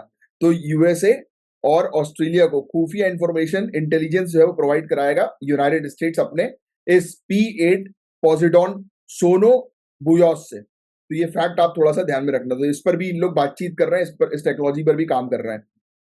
और इंडिया को जो है इन्वाइट नहीं किया। यूनाइटेड स्टेट्स बड़ा शाना है, यूनाइटेड स्टेट्स मल्टीपल ग्रुप बनाता है, एक ग्रुप पर फोकस नहीं करता। इंडिया के साथ उसका ग्रुप है क्वाड, ऑस्ट्रेलिया के साथ एक अलग ग्रुप है, दूसरी कंट्रीज के साथ अलग ग्रुप है। तो ये क्या कर रहा है, अलग अलग ग्रुप बना रहे हैं, कि हर एक ग्रुप में अपने आप को शामिल कर रहा है या खुद से ग्रुप बनवा रहा है कि हर जगह वो जो है वो शामिल हो। यानी कोई अगर किसी ग्रुप के अंदर अगर फेलियर भी उसका हो जाए तो उसके पास दूसरे ऑप्शन जो है वो रेडी है। बड़ा शाना है यूनाइटेड स्टेट्स। तो यूनाइटेड स्टेट्स जो है वो इस प्रकार से ग्रुप बनाकर यहाँ पर इस क्षेत्र में जो है वो चाइना को काउंटर करने के पीछे जो है पड़ गया है। अब इंडिया के लिए ऑल्टरनेटिव फ्रांस है, तो हम फ्रांस का साथ जो है वो दे रहे कि भैया हमें भी तो बिल्कुल ग्रुप्स बना के चलना है। कल को ये फेल हो गया हमारा क्वाड, तो हमारे पास भी तो ग्रुप्स होने चाहिए दूसरे चाइना को काउंटर करने के लिए। तो हम फ्रांस हमारे लिए एक अच्छा पार्टनर है, क्योंकि वो हमें न्यूक्लियर सबमरीन टेक्नोलॉजी भी प्रोवाइड कराता है। इवन आपको बता दें कि फ्रांस जो है वो हमारे लिए लो एनरिच यूरेनियम के ऊपर बेस्ड जो है वो ये न्यूक्लियर टेक्नोलॉजी जो है प्रोवाइड करा रहा है, लो एनरिच यूरेनियम के ऊपर बेस्ड, जो कि नॉन प्रोलिफरेशन स्टैंडर्ड कि बिल्कुल मतलब बिल्कुल स्टैंडर्ड में है। मतलब कि उस पर कोई कंट्री अपोज जो है वो नहीं कर सकती, क्योंकि हाई यूरेनियम पर अपोज जो है वो किया जाता है।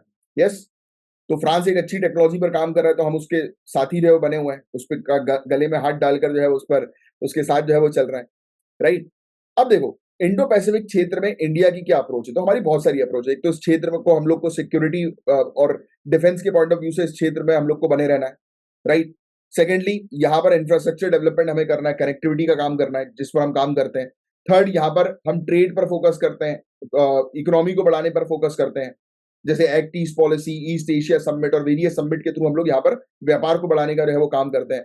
पीपल टू पीपल कॉन्टेक्ट पर हम लोग जो है वो काम करते हैं, आपस में कंट्रीज में और हमारी कंट्री के बीच में, दूसरी कंट्री और हमारी कंट्री के बीच में लोगों के संबंध जो है वो सही रहे। पांचवा, हम यहाँ पर रीजनल कॉपरेशन पर काम करेंगे, इस क्षेत्र में शांति जो है बरकरार रहे और सभी एक कॉमन इंटरेस्ट के साथ जो है वो आगे बढ़े।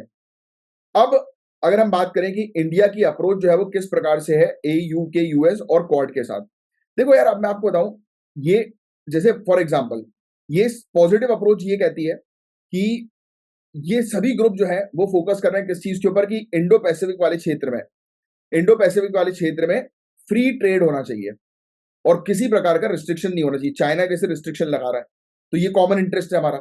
दूसरा, इस क्षेत्र पर सिक्योर्ड रहना चाहिए, क्योंकि चाइना यहाँ पर इनसिक्योरिटी प्रोवाइड कराता है, जैसे मैंने ये आपको बताया, डराता है यहाँ पर छोटी छोटी कंट्रीज को, राइट। फिर इसके अलावा चाइना का एग्रेशन इस रीजन में, उसको हमें काउंटर करना है। तो ये मतलब बेसिकली ऐसे इंटरेस्ट है जो हम हमारे साथ अलाइन कर रहे हैं, पॉजिटिव इंटरेस्ट, कि सभी कंट्रीज के एक जैसे इंटरेस्ट है। यूनाइटेड स्टेट्स का भी इंटरेस्ट जो है चाइना को काउंटर करना, वो भी हमारा इंटरेस्ट है, तो वो अलाइन कर जा रहा है, राइट। अब इसमें कुछ लिमिटेशन है, कई बार सिक्योरिटी के बियॉन्ड जो है वो चीजें हो जाती है। जैसे फॉर एग्जांपल, यहां पर आप बोल रहे हो कि आपको सिक्योरिटी मेंटेन करनी है, बट आप दादागिरी कर रहे हो, तो ये तो गलत है ना। देखो, एक होता है सिक्योरिटी करना और दूसरा होता है सिक्योरिटी के नाम पे दादागिरी करना, तो दोनों में बहुत बड़ा डिफरेंस है, राइट। आप समझते होगे इस बात को बहुत अच्छे से। जैसे कि आप IPS बन गए, राइट, और आपका कोई दुश्मन है जिसने आपके साथ बहुत गलत कर दिया, आपके साथ, आपकी फैमिली के साथ, मतलब गेम होता है बॉस, ये सिविल सर्विसेज की तैयारी कर रहे हो तो ये गेम बहुत अच्छे से सीख लो। आज आपको किसी को भी चिल्लाना नहीं है, चिल्ला चोट नहीं करनी, किसी के ऊपर गुस्सा नहीं करना है, चुप रहो, शांति से प्रिपरेशन करो। मैं बैठा हूं आपकी तैयारी करवाने के लिए, ज्ञान सर है, स्टडी फॉर सिविल सर्विसेज की पूरी टीम है, हम हैं यहाँ पर। चुपचाप शांति से बैठकर तैयारी करो, या जहां पर भी तैयारी करो, तैयारी करो। हमें ज्वाइन करो ना करो उससे फर्क नहीं पड़ता, आपका सिलेक्शन से मुझे फर्क पड़ता है।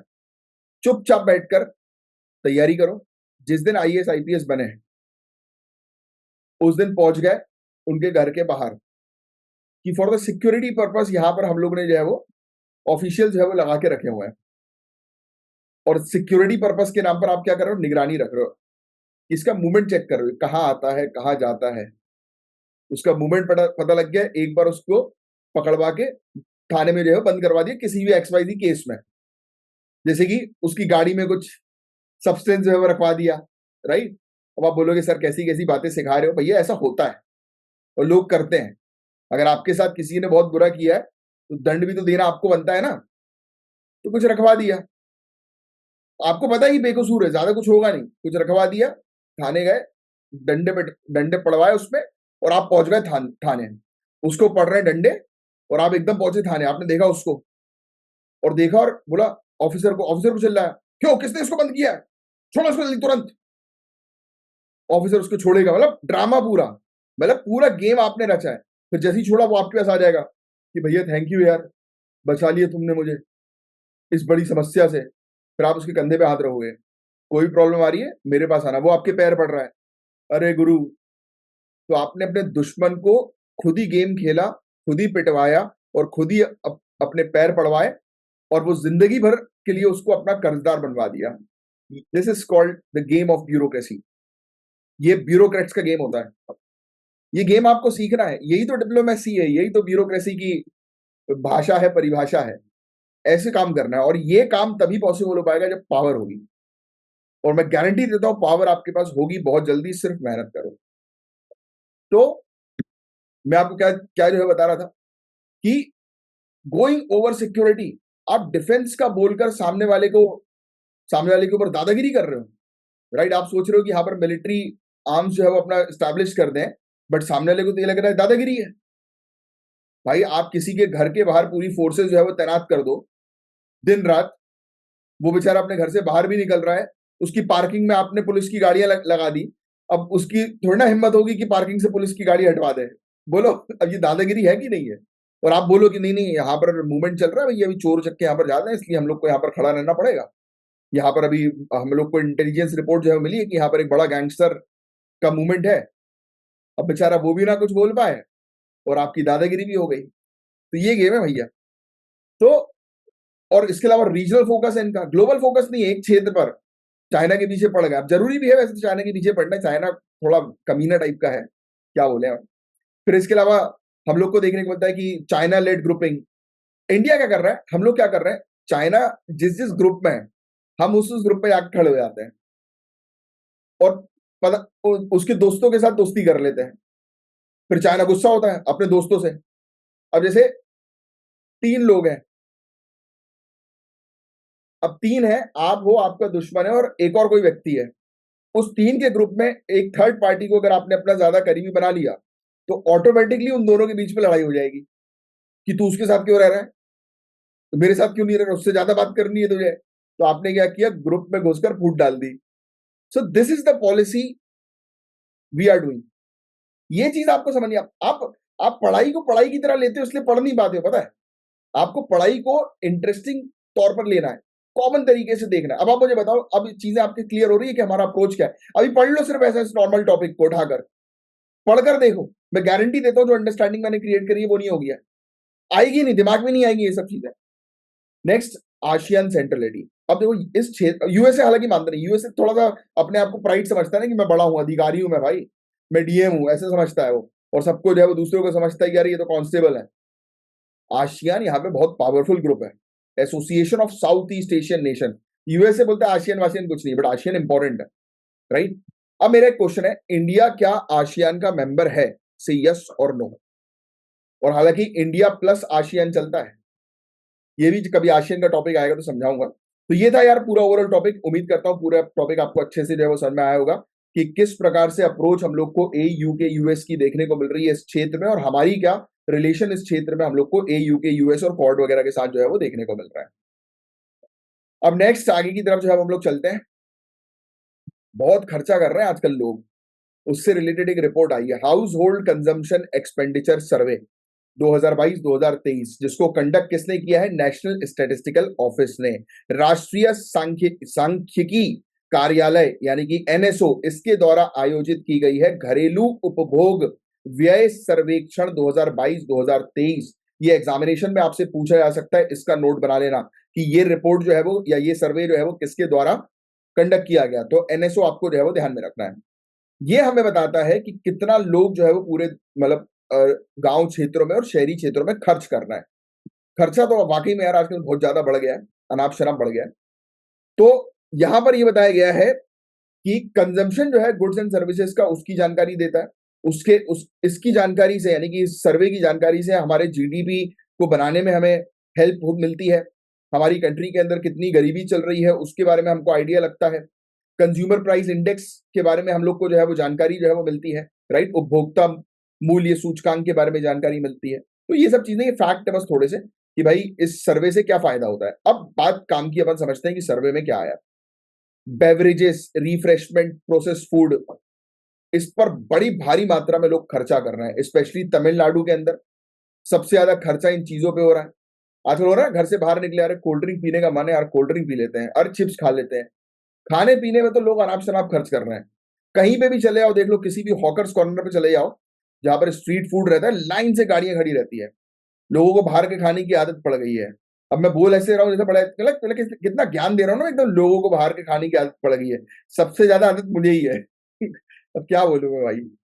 अब आगे की बात करें तो तमिलनाडु के अंदर सबसे ज्यादा खर्चा इन सब चीजों पे हो रहा है। फिर रूरल एरियाज में, अर्बन एरियाज में सबसे ज्यादा, यानी कि रूरल एरियाज की अगर हम बात करें, गांव क्षेत्रों में 28.4% लोग इन सब चीजों पे खर्च कर रहे हैं, भोजन वगैरह में, प्रोसेस फूड में, राइट। 33.7% लोग अर्बन एरियाज की इन सब चीजों पे खर्च कर रहे हैं। हरियाणा में दूध और दूध से रिलेटेड प्रोडक्ट पर सबसे ज्यादा खर्चा हो रहा है। राजस्थान में सबसे ज्यादा खर्चा हो रहा है। केरला की बात करें तो वहां पर एग, फिश, मीट पर सबसे ज्यादा खर्चा हो रहा है। यानी कि लोग खाने पीने में अनाप शनाप खर्च कर रहे हैं सबसे ज्यादा। अब देखो पहली चीज सुनो, ये आंकड़े वगैरह आप लोग को याद रखने की जरूरत नहीं है। आंकड़ों से रिलेटेड एग्जामिनेशन में क्वेश्चन जो है वो पूछे नहीं जाते, पूछे जाते हैं बट इसके नहीं पूछे जाएंगे। किसके किन आंकड़ों से रिलेटेड एग्जाम में क्वेश्चन पूछे जाएंगे वो मैं आपको बता दूंगा। अभी के लिए सिर्फ ये ध्यान में रखो कि यार काफी सारी स्टेट्स के अंदर गांव क्षेत्रों के भी और अर्बन एरियाज में भी लोग जो है वो बेवरेजेस, रिफ्रेशमेंट और प्रोसेस फूड पर बहुत खर्चा कर रहे हैं। आगे की चर्चा करें, overall food versus non food expenditure. तो खाने पर एक्सपेंडिचर हो रहा है 46%। कहां पर? रूरल एरियाज में, गांव क्षेत्रों में। और 39% हो रहा है अर्बन एरियाज पर। तो गांव क्षेत्रों में लोग खाने पर ज्यादा फोकस कर रहे हैं। अब यार ये मुझे रिपोर्ट थोड़ी सी अजीब लग रही है, ये दोनों एरियाज पर ही इक्वली हम लोग को 19-20 का फर्क जो है वो देखने को मिल रहा है कि खाने पर तो ज्यादा फोकस किया जा रहा है, बट पता है आपको नॉन फूड आइटम्स पर भी ज्यादा खर्चा किया जा रहा है। सबको मोबाइल फोन चाहिए भैया, और मोबाइल फोन में भी आईफोन चाहिए, मतलब कि भाई महंगा फोन चाहिए। भले ही जरूरत नहीं है आईफोन की, बट फिर भी हमें तो आईफोन चलाना है, राइट। घर पे लड़ रहे हैं, झगड़ रहे हैं, या ईएमआई पे ले रहे हैं, क्या है भैया। ऐसा काम करोगे तो गेम ओवर हो जाएगा। आपको अपनी यूटिलिटी पर फोकस करना चाहिए, आपकी जरूरत किस चीज की है उस पर खर्च करो, अननेसेसरली चीजों पर खर्च। हाँ भाई, शौक है तो उसके लिए मैं कुछ नहीं कहूंगा। शौक तो मैं बोलता हूँ कि शौक पालो, हेलीकॉप्टर खरीदो, इतना शौक आपको बड़ा होना चाहिए कि खरीदेंगे तो साला हेलीकॉप्टर खरीदेंगे खुद का। तो शौक इस प्रकार का होना चाहिए, राइट। अब आपका अगर शौक है महंगी घड़ी खरीदने का, जैसे मेरा है, मैं अभी घड़ी पहन नहीं रहा हूँ क्योंकि मुझे चाहिए महंगी घड़ी, राइट। और मेरी महंगी घड़ी में मुझे चाहिए टैग वेयर की। तो जो भी मेरे स्टूडेंट सेलेक्ट हो गए, बाई चांस गलती से ये मैसेज सुन रहे हो तो गिफ्ट दे देना, कोई भी अभी फंक्शन वगैरह हो तो, या तो आप लोग का सिलेक्शन हो जाए तो भेज देना मुझे एक टैग वेयर की घड़ी।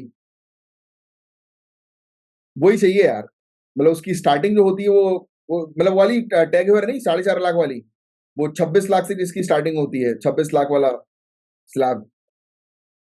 वो करो तो ख्वाहिशें बड़ी करो, ख्वाहिश होनी चाहिए तो बड़ी होनी चाहिए खर्चा करने की। तो देखो हम लोग को क्या देखने को मिल रहा है, लोग नॉन फूड एक्सपेंडिचर भी बहुत ज्यादा कर रहे हैं, केरला में बहुत खर्चा हो रहा है, मेडिकल एक्सपेंसेस बहुत ज्यादा हो रहा है यार ये, क्योंकि देखो क्या हो रहा है आज की डेट में, लोग बीमार ज्यादा पड़ रहे हैं, नॉन कम्युनिकेबल डिजीज के केसेस बहुत ज्यादा हमें देखने को मिल रहे हैं, डायबिटीज देखो लोगों को हो रही है, हार्ट अटैक की प्रॉब्लम्स लोगों को हो रही है, राइट। कितनी सारी अलग अलग प्रॉब्लम्स आज की डेट में लोगों में बढ़ती जा रही है और हॉस्पिटल में उनका बहुत ज्यादा खर्चा बढ़ता जा रहा है।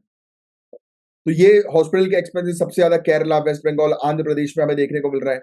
गांव क्षेत्रों की अगर हम बात करें, अर्बन एरियाज की बात करें तो वेस्ट बंगाल, केरला, पंजाब जैसे क्षेत्रों में, तो ये सब चीज, ड्यूरेबल गुड्स पर लोग ज्यादा खर्चा करें। मैंने तो कई बार लोगों को देखा अननेसेसरली शॉपिंग की ऐसी आदत लग गई है, अमेजोन खोला दिन रात, अमेजोन में कुछ फालतू चीज दिख रही है उसको उठा लिया। अब मेरा एक फ्रेंड है, वो वो अजीब अजीब चीज ले लेता है, छोटी छोटी लाइटें मिल रही हैं जो रखी हुई हैं और ऑटोमेटिकली उसके ऊपर से हाथ हाथ हिलाओ तो वो जलती हैं, मतलब वो सेंसर नहीं होता कुछ। अबे मैंने कहा बेवकूफ, गलती से लाइट रखी रहे कहीं दूर और एकदम से जल जाए, मैं तो ऐसी चीज भैया रखता नहीं हूँ। मेरे को बड़ा डर लगता है इन सब चीजों से, कि लाइट रखी सेंसर से वो जल गई, एकदम डर के मारे उठ जाओ, आप रात भर सो ही ना पाओ कि ऑटोमेटिक लाइट कैसे जल गई, वो तो सेंसर से जलती थी।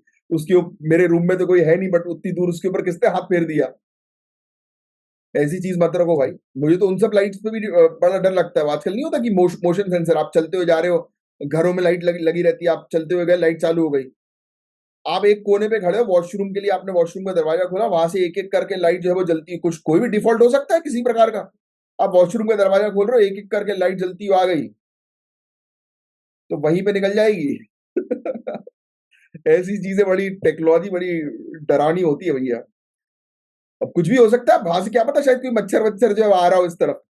आपको तो दिमाग में रात में 3 बजे 2 बजे आप उठे वॉशरूम के लिए, आप गेट खोल रहे हो, देख रहे हो वो लाइन से लाइट जलती आ रही, काम हो गया फिर तो आपका। तो ये चीज है। चलो बाकी और कुछ नहीं है इस टॉपिक के अंदर, छोटा सा ये एक टॉपिक था। इसमें सर्वे जो है वो हम लोग को बता रहे हैं कि आज की डेट में लोग बहुत ज्यादा खर्चा कर रहे हैं, खर्चा का लेवल जो है वो बढ़ गया। ये परसेंटेज वगैरह याद रखने की जरूरत नहीं है, उतना कुछ खास इंपॉर्टेंट जो है वो नहीं है।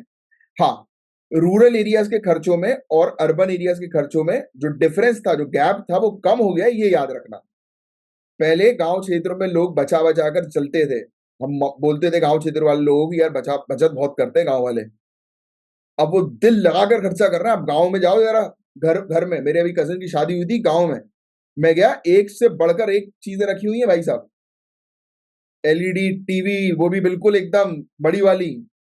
मेरे घर पे नहीं है यार, वो होम थिएटर लगा के रखा उनने। मेरे का घर है यार, मेरे ये देखो शौक। तो मैंने बोला शौक से बढ़कर चीज कुछ है नहीं। तो ये चीज है। अब आपको जो चीज एग्जामिनेशन के लिए ध्यान में रखनी है उसको ध्यान से सुनो।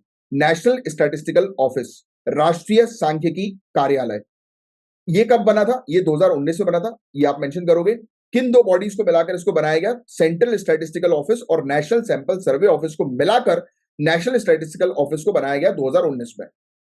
तो ये लेटेस्ट वाला ही है, ज्यादा पुराना नहीं है, तो एग्जाम में आ सकता है। किस मिनिस्ट्री के अंडर आता है ये? तो ministry of statistics and programme implementation.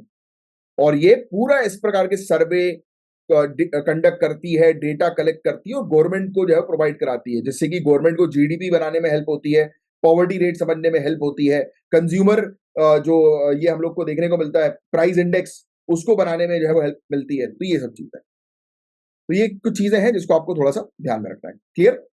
अब सुनो, ये टॉपिक जो है ये काफी इंपॉर्टेंट है इकोनॉमिक्स के पॉइंट ऑफ व्यू से, जिसको हम लोग अभी समझने वाले हैं। आपको पता है आज की डेट में काफी सारे कंस्ट्रक्शन के प्रोजेक्ट्स होते हैं, कंपनीज होती हैं, वो बड़ी जोरों शोरों से स्टार्ट तो होती हैं, बैंक से उनको लोन वगैरह मिल जाता है, बट अचानक से उनके पास पैसा खर्च होने के कारण उनके प्रोजेक्ट बंद हो जाते हैं। तो बड़ी बड़ी मल्टीज जो होती हैं, मल्टी समझते हो, बड़ी बड़ी बिल्डिंग्स वगैरह जो बनती हैं, पूरा जो कवर्ड कैंपस जो बनता है, कई बार आधा बन के रुक जाता है। आपने देखा होगा, आपके घर के आसपास कहीं निकलो, आप थोड़ा सा दूर घूमो, तो आपको दिखता होगा कि बहुत सालों से यार इसका कंस्ट्रक्शन चल रहा है, इस पूरी मल्टी का, बट खत्म ही नहीं हो पा रहा। क्यों?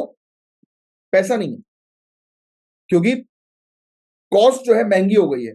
उनका प्रोजेक्ट 5 साल का था, अचानक से इन्फ्लेशन, मुद्रा फीसदी बढ़ गई, हर एक सामान की कॉस्ट जो है वो महंगी हो गई। अब उसके पास पैसा नहीं है फंड करने का, और वो अब आगे बढ़ा नहीं पा रहा चीजें। इसके लिए रिजर्व बैंक ऑफ इंडिया ने एक नया ढांचा लेकर आई है, एक नया फ्रेमवर्क लेकर आई है, जिसके थ्रू इस प्रकार के जो लॉन्ग टर्म प्रोजेक्ट होते हैं उनके फाइनेंस को रेगुलेट किया जा सके। अब देखो मेरी बात ध्यान समझना।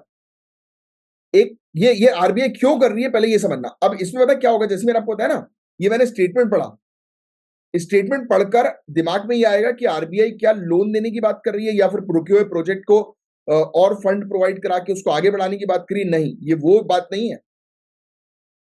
वो वायबिलिटी गैप फंडिंग, वीजीएफ करके एक टॉपिक है, आपके लिख लो, viability, VIABILITY, viability gap, GAP gap funding, FUNDING। ये एक टॉपिक होता है, मतलब ये एक टर्म है, और ये एक प्रकार की स्कीम है, पॉलिसी है, जिसके थ्रू गवर्नमेंट रुके हुए प्रोजेक्ट्स को जो है वो फंड करती है। बात समझ में आई? ये दूसरी चीज है, ये है बैंक से रिलेटेड। आरबीआई काम कर रही है बैंक पे ना भाई। अब एक प्रोजेक्ट आधे पे रुक गया, वो प्रोजेक्ट ऑलरेडी लोन पे चल रहा था।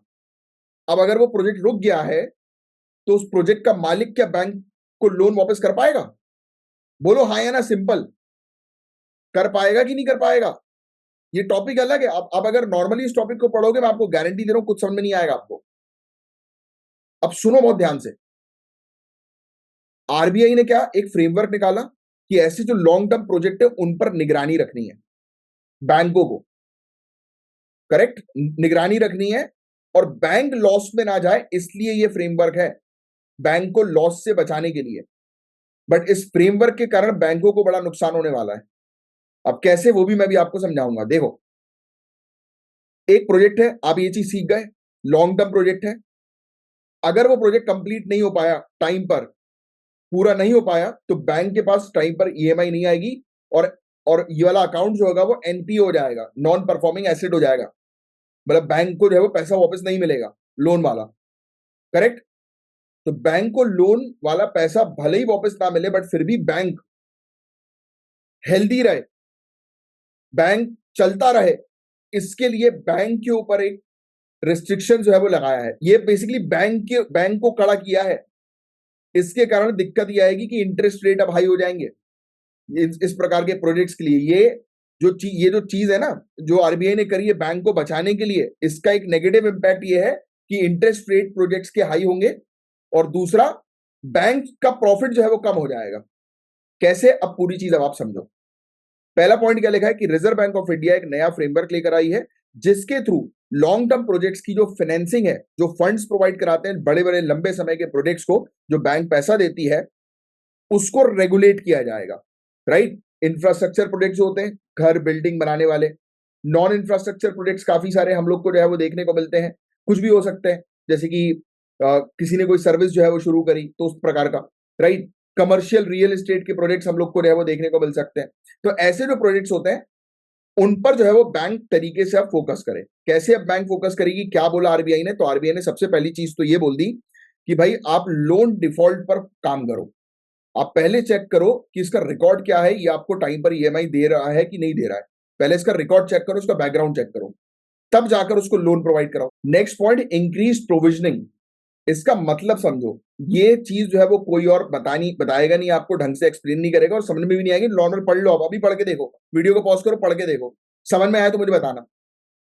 इसका मतलब ये है कि जो बैंक होता है, बैंक क्या करेगा, जो लोन प्रोवाइड करा, जैसे फॉर एग्जांपल बैंक ने किसी को 1 करोड़ का लोन दिया, चलो 1 करोड़ तो बहुत कम अमाउंट हो गया, 100 करोड़ का लोन दिया, जैसे मान लेते बड़े प्रोजेक्ट के लिए, ठीक है।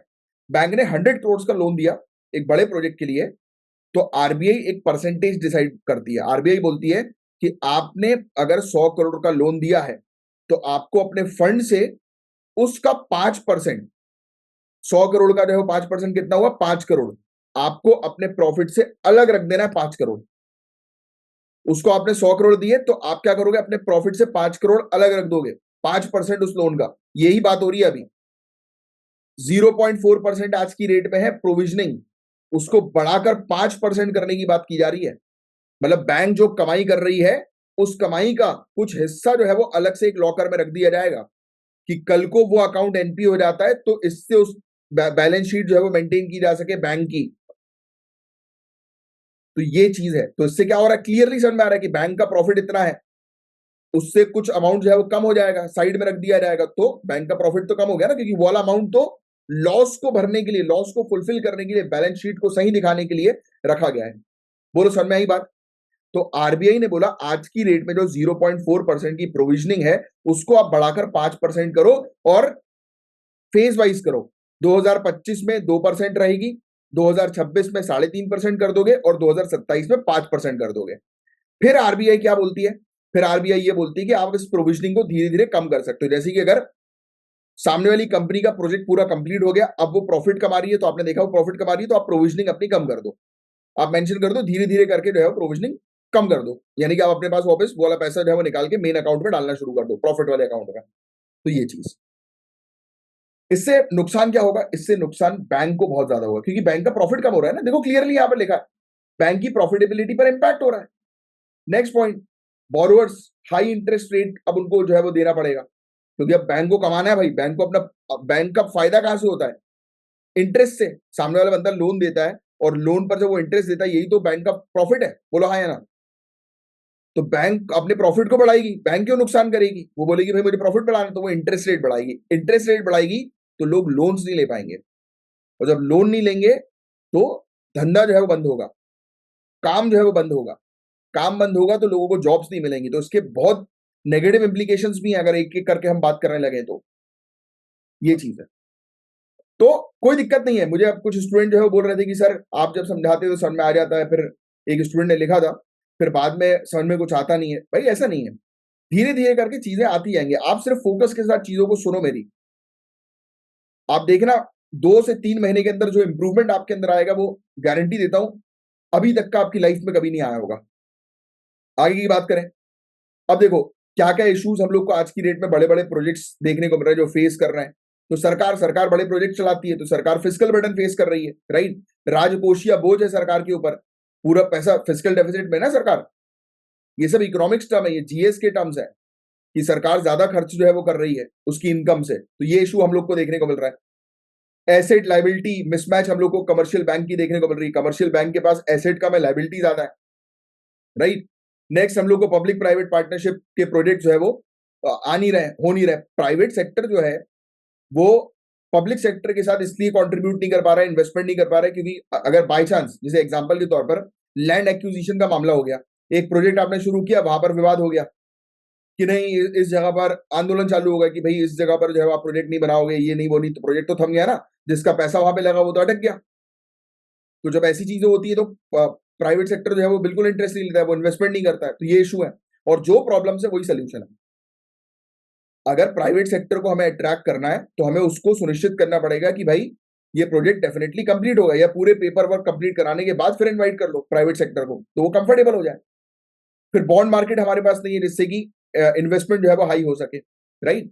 तो काफी सारी चीजें हम लोग को जो है वो देखने को मिलती हैं। अब एक रेगुलेशन हम लोग को देखने को मिलता है, इंश्योरेंस और पेंशन फंड्स जो है उनको इन्वेस्ट करना रहेगा उनका कुछ पैसा गवर्नमेंट सिक्योरिटीज के ऊपर। तो अगर गवर्नमेंट सिक्योरिटीज के ऊपर कुछ पैसा, अगर यानी कि सरकार के ऊपर पैसा जो है वो पेंशन फंड और इंश्योरेंस फंड अगर लगाएंगे, इन्वेस्ट करेंगे, प्रोविजन है कि भाई आपको लगाना ही है, तो इंफ्रास्ट्रक्चर प्रोजेक्ट्स पे वो लगा नहीं पा रहे हैं। तो ये भी एक इशू है जिसके कारण इंफ्रास्ट्रक्चर हमारा जो है वो पीछे चल रहा है, राइट। तो ये सब चीजें आपको समझना थोड़ी सी जो है वो जरूरी है। अब क्या क्या उपाय हम लोग को जो है वो देखने को मिल रहा है, तो उपाय सिंपल सा रही है कि आप प्रॉपर स्टडी करो पहले, और उसके बाद इन्वेस्टर्स को जो है वो अट्रैक्ट करो, प्रॉब्लम्स आइडेंटिफाई करने के बाद। प्राइवेट सेक्टर का पार्टिसिपेशन अट्रैक्ट करना बहुत ज्यादा जरूरी है। फंडिंग सोर्सेज को जो है वो डाइवर्सिफाई करो। Infrastructure investment trust, real estate investment trust, इनके थ्रू जो है वो पैसा जोड़ने की कोशिश करो, राइट। ये क्या है, तो ये बहुत इंपॉर्टेंट टॉपिक्स हैं ये सब। ये बेसिकली एक प्रकार से म्यूचुअल फंड्स होते हैं ना, वही है ये, infrastructure investment trust, real estate investment trust. फिर इसके अलावा हम लोग को जो है वो देखने को मिलता है कि अच्छे से अप्रूवल प्रोजेक्ट्स का जो है वो मिल जाए, लैंड एक्विजिशन का इशू जो है वो किसी प्रकार का ना आए, राइट। और फिर प्रोजेक्ट जो है वो जल्दी जल्दी फिनिश हो सके, जिससे कि प्रॉफिट जो है वो करना शुरू कर दे प्रोजेक्ट, राइट। तो ये पूरी चीजें हैं जिसके बारे में एक आपको आइडिया होना चाहिए। तो आई होप कि ये टॉपिक आपको अच्छे से समझ में आ गया होगा। अब नेक्स्ट टॉपिक की तरफ हम आगे बढ़ रहे हैं। यहाँ पर बात हो रही है ग्लोबल सप्लाई चेन के बारे में। तो आपको ऑलरेडी पता है कोविड-19 का समय आप सभी लोगों ने देखा। कोविड के टाइम पीरियड पर जब सप्लाई चेन बंद हो जाती है, यानी कि आपूर्ति श्रृंखला जब तहस महस हो जाती है, मतलब एक समान एक जगह से दूसरी जगह नहीं जा पाता, तो आपको पता है लोगों को खाने की परेशानी होती है, लोगों को मेडिसिन की परेशानी होती है, यानी हर प्रकार की परेशानी लोग जो है वो फेस करते हैं, और एक कंट्री की इकोनॉमी जो है वो डाउन होने लगती है। सभी को पता है ये बात कि कंट्री की अर्थव्यवस्था पूरी तरह से तहस नहस हो जाती है, क्योंकि सप्लाई चेन के ऊपर सब कुछ डिपेंडेंट होता है। तो कोविड-19 के समय पर एक सीख मिल गई थी कि सप्लाई चेन को बरकरार रखने के लिए काम करना है। इसी चीज को लेकर उद्घाटन हुआ है United Nations global supply chain forum का। तो ये फैक्ट आप थोड़ा सा ध्यान में रखेंगे। और उद्घाटन किसने किया है? संयुक्त राष्ट्र व्यापार और विकास ने, United nation trade and development ने, और बारबोडोस नाम की एक कंट्री हम लोग को वो देखने को मिलती है। कंट्री कहां पर है? बारबोडोस। नीचे कमेंट बॉक्स पर लिखकर बताओ। अब मैंने आपको ऑलरेडी बताया हुआ था कि आपको अपनी दीवार पर एक बड़ा सा वर्ल्ड मैप जो है वो लगाना है। नहीं लगाया तो आज ही लेकर लगा लेना। जिनने लगा लिया तुरंत जाओ वर्ल्ड मैप की तरफ। मैं आपको बता रहा हूं, देखो, आप देखो यूनाइटेड स्टेट्स की तरफ। यूनाइटेड स्टेट्स के साइड में कैरिबियन ग्रुप ऑफ आइलैंड्स है। जहां पर कैरिबियन सी दिख रही होगी, वहां पर कैरिबियन ग्रुप ऑफ आइलैंड्स है। बहुत सारे छोटे छोटे आइलैंड्स देखने को मिलेंगे। उनमें से एक आइलैंड जो है वो है बारबोडोस। तो देखो उसको। और आपके दीवार के मैप को देखने के लिए मैं बार बार इसलिए कहता हूं क्योंकि वो वाला मैप जो है वो आपको याद आएगा एग्जाम के दौरान। तो बारबोडोस कंट्री जो है वो वहां पर है। तो बारबोडोस ने और यूएनसीटीएडी ने मिलकर जो है उद्घाटन किया है United nation global supply chain forum का। और इस फोरम का मेन ऑब्जेक्टिव यही है कि पूरे दुनिया भर में सप्लाई चेन को रुकने नहीं देना है, क्योंकि सप्लाई चेन डैमेज होती है बहुत सारी चीजों के कारण। क्लाइमेट चेंज के कारण, जलवायु परिवर्तन के कारण, जियो पॉलिटिकल टेंशन के कारण, मतलब जब जैसे कि आपस में दो कंट्रीज के बीच में लड़ाई हो जाती है। जैसे बड़ा एग्जांपल जो है वो चाइना और यूनाइटेड स्टेट्स के ट्रेड वॉर का है। इन दोनों ने जब ट्रेड वॉर किया था, अपने अपने सामान जो है वो महंगे कर दिए थे, कस्टम ड्यूटी जब इंक्रीज कर दी थी, तो उसका इफेक्ट जो है वो सभी को पड़ा था। इन्होंने एक दूसरे को सामान सप्लाई करना बंद कर दिया था। तो जब रॉ मटेरियल एक कंट्री से दूसरी कंट्री में नहीं आएगा, कच्चा माल एक कंट्री से दूसरी कंट्री में नहीं आएगा, तो फाइनल प्रोडक्ट जो है वो बन ही नहीं पाएगा। तो ये भी तो एक सप्लाई चेन का एक बड़ा नुकसान है। तो जब इस प्रकार की चीजें हम लोग को देखने को मिलती है, कब? ग्लोबल लेवल पर जब सप्लाई चेन डैमेज होता है, तब उस दौरान जो है वो बड़ी समस्या जो है वो पूरे दुनिया भर में नजर आती है। आगे की बात करें, कुछ मेन इश्यूज कि क्यों ग्लोबल सप्लाई चेन डैमेज होती है, उसको हाईलाइट किया है इस फोरम के दौरान, यानी कि इस बैठक में, इस बातचीत के दौरान। सबसे पहली चीज तो ये देखी गई कि ग्लोबल ट्रेड, पूरे दुनिया भर के ट्रेड में जो है वो अस्थिरता हम लोग को जो है वो देखने को मिलती है। मतलब पूरे दुनिया भर का ट्रेड जो है वो स्टेबल नहीं है, अनस्टेबल है। दूसरा पॉइंट, पूरे दुनिया भर में कभी भी कोई टेंशन आ जाए, जैसे क्लाइमेट चेंज की टेंशन या कोई पेंडेमिक आ जाए, राइट, किसी भी प्रकार की महामारी आ जाए, तो बड़ी दिक्कत हम लोग को देखने को मिलती है, राइट। ऐसी चीज, आपस में कंट्री लड़ जाए तो दिक्कत हमें देखने को मिलती है। पोर्ट्स पोर्ट्स जो होती है, बंदरगाह जो होते हैं, अगर वहां पर प्रॉपर वो नहीं है, आप बोल सकते हैं व्यवस्था नहीं है, राइट, शिप से सामान को चढ़ाने की, उतारने की प्रॉपर क्रेन की फैसिलिटी नहीं है, राइट, प्रॉपर सिस्टम नहीं है क्लियरेंस का, कि स्टॉक माल जो आया है वो जल्दी से कस्टम वाले उसको क्लियर कर दें, वैसा कोई जल्दी वाला सिस्टम नहीं है, तो ये सामान जो है वो रुकता है। तो ऐसी चीज ना हो, इस पर जो है वो काम किया जा रहा है इस फोरम के थ्रू। इस फोरम ने हाईलाइट्स करी है प्रॉब्लम्स, बस ये चीज आपको ध्यान में रखनी है। और उन्होंने ये भी बोला कि भाई पोल्यूशन बहुत ज्यादा बढ़ता जा रहा है, तो उसको जो है वो हम लोग को जो है वो कम करना है, डीकार्बनाइज जो है वो करना है ग्लोबल शिपिंग को। तो ये चीज, तो इसके रिजल्ट जो है वो क्या निकल के आए, तो इन्होंने एक मैनिफेस्टो जो है वो जारी किया, राइट। इन्होंने एक प्रकार का घोषणा पत्र दिया कि भाई ये चीजें हैं, इस तरीके से चीजों पर काम करना है, राइट। जैसे कि इंटर मॉडल की इन्होंने बात करी, इन्होंने बात करी लो कार्बन की, इन्होंने बात करी कि भाई कि एफिशिएंट और रेजिलिएंट फ्रेट ट्रांसपोर्ट और लॉजिस्टिक होना चाहिए, यानी कि सामान एक जगह से दूसरी जगह जो है वो सस्ते में और जल्द से जल्द जो है पहुंचना चाहिए, राइट। एसआईडीज क्या होती है? Small island developing states. क्या? Small island developing states, SIDS. ये छोटे छोटे जो हम लोग को आइलैंड्स देखने को मिलते हैं, द्वीप जो होते हैं ना छोटे छोटे से, राइट, तो इनको सबसे बड़ी प्रॉब्लम है आज की डेट में। किस प्रकार? जैसे बारबोडोस, बारबोडोस जो है वो एक छोटा सा आइलैंड हम लोग को देखने को मिलता है। क्लाइमेट चेंज के कारण सबसे ज्यादा इफेक्ट जो है वो इनको होना है। इन तक जो है वो अगर प्रॉपर सामान टाइम पर जो है पहुंचेगा नहीं तो यहाँ की जनता, यहाँ की पॉपुलेशन जो है वो उनको बड़ी दिक्कत जो है वो आएगी, बहुत दिक्कत जो है यहाँ की पॉपुलेशन जो है वो फेस करेगी। यस, तो ये सब चीजें हम लोग को जो है वो देखने को मिल रही हैं, राइट।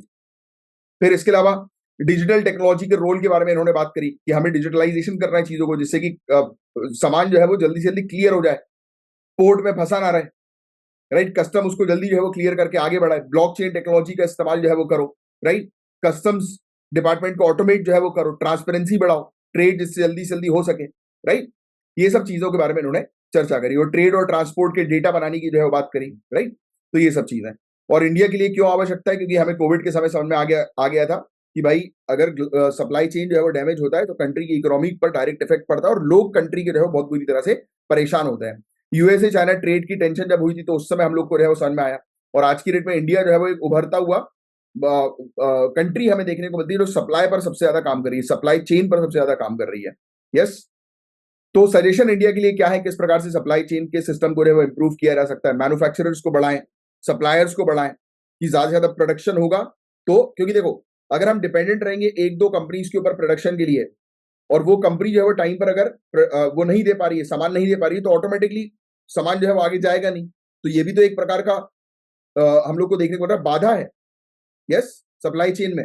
दूसरा, micro small and medium enterprises को जो है वो इंटीग्रेट करो ग्लोबल वैल्यू सप्लाई चेन के साथ या ग्लोबल वैल्यू चेन के साथ, कि एमएसएमई जो है वो अपने प्रोडक्ट्स बनाए और तुरंत ग्लोबल लेवल पर जो है उसको भेजा जाए। तो इस पर इंडिया को काम करना है। इंफ्रास्ट्रक्चर पर, लॉजिस्टिक इंफ्रास्ट्रक्चर पर काम करना है, यानी कि ट्रांसपोर्ट के इंफ्रास्ट्रक्चर पर काम करना है।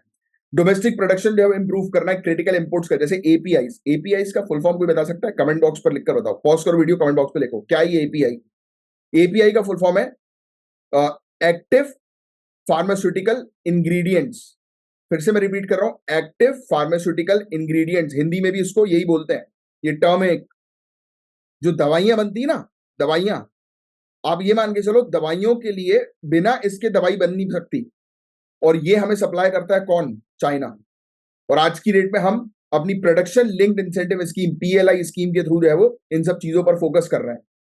तो ऐसी चीजों पर हमें फोकस करना है, डिजिटल इंफ्रास्ट्रक्चर पर हमें फोकस करना है, ज्यादा से ज्यादा चीजों को डिजिटली इंटीग्रेट हम लोग को जो है वो करना है, राइट, एकीकरण करना है डिजिटल। तो ये चीजें हम लोग को देखने को मिली। तो ये था एक छोटा सा टॉपिक समझने के लिए ग्लोबल सप्लाई चेन को। वैसे उतना कुछ ज्यादा समझने वाली चीज नहीं थी, क्योंकि आपको ऑलरेडी पता है ये सब पॉइंट्स। देखो आपको चीजें पता है, बस आपको उसको ऑर्डर में जमाना है, यही आपका गेम है। और जो चीज नहीं पता वो तो मैं आपको सिखाऊंगा ही, राइट। क्योंकि देखो मेंस वाले दिन आपको तुरंत चीजें याद आनी चाहिए, इसी पर आपको बेसिकली काम करना है। और ये कब होगा? जब मल्टीपल टाइम चीजों को डेप्थ में आप पढ़ोगे, और हम पूरी इन डेप्थ प्रिपरेशन आपकी कराते हैं, आप देख ही रहे हो। आगे की बात करें, ये हाई नेटवर्थ इंडिविजुअल कौन होते हैं? नाम से समझ में आ रहा है, हाई नेटवर्थ इंडिविजुअल, यानी कि ऐसा व्यक्ति जिसकी नेटवर्थ बहुत ज्यादा है।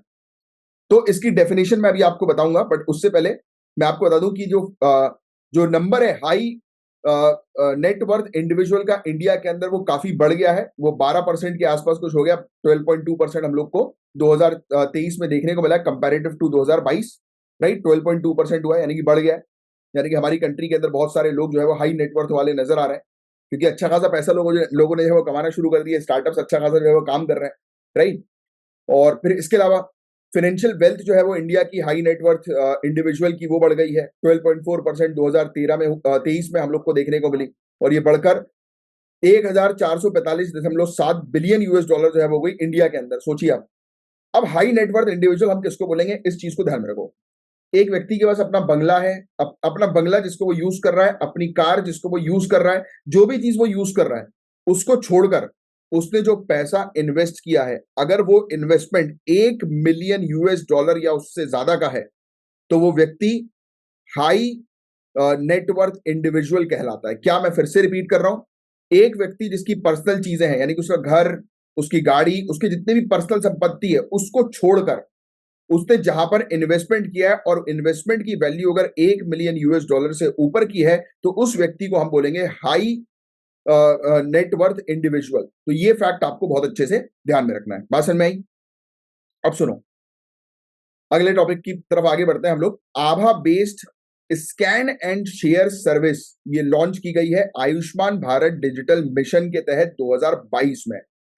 अब ये सर्विस कैसी, मैं आपको समझाता हूं। देखो ये एक प्रकार का क्यूआर कोड होता है। आप हॉस्पिटल जाओ, क्यूआर कोड लगा होगा, क्यूआर कोड स्कैन करना है आपको लाइन वगैरह में नहीं लगना है, स्कैन करना है, आपका टोकन नंबर आ गया।